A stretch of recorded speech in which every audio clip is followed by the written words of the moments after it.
లక్కన్న మాట నిల్లు నిల్లు, లైఫ్ ఏమో చాలా డల్లు డల్లు, సోకాన ఉంది సొల్లదిల్లు, కిక్కైనా కావాలి ఫుల్లు ఫుల్లు.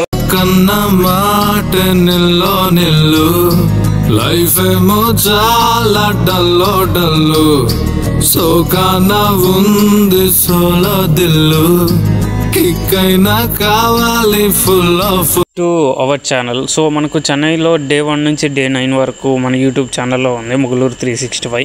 ఇది వరకు ఎవరైనా చూడకపోయినట్లయితే వెళ్ళి చూసేసింది. అలానే కొత్తగా ఎవరైనా చూస్తున్నట్లయితే లైక్ చేయండి, షేర్ చేయండి, కామెంట్ చేసేసింది. సో మనం ఇప్పుడు ఎక్కడున్నామంటే మార్నింగ్ వెళ్ళి ఆఫీస్ చూసుకొని ఈవినింగ్ వచ్చిందంటే బయట కొద్దిగా వర్క్ పని ఉండే కాడికి చెన్నై సెంట్రల్ దాకా వెళ్ళాము. సో నాకు తెలిసిందంటే ఆల్మోస్ట్ ఈ చెన్నైలో నాకు నచ్చింది ఏంటంటే ఒకటి చెన్నై సెంట్రల్, రెండోది ఏంటంటే మెరీనా బీచ్. సో ఇది చెన్నైలో వచ్చిందంటే నాకు ఈ రెండు అనేటివి చాలా చాలా స్పెషల్. సో ఇంకా చెన్నై సెంట్రల్ నుంచి వచ్చేసేకాడికి రూమ్ దగ్గర బేకరీ ఉన్నట్లయితే పఫ్ తీసుకున్నాను. పఫ్ తీసుకొని తినేసి ఇంకా వెళ్ళి పనుకునేద్దామని చెప్పేసి తీసుకున్నాను. సో రేపు ఇంకొక వీడియోతో కలుద్దాం.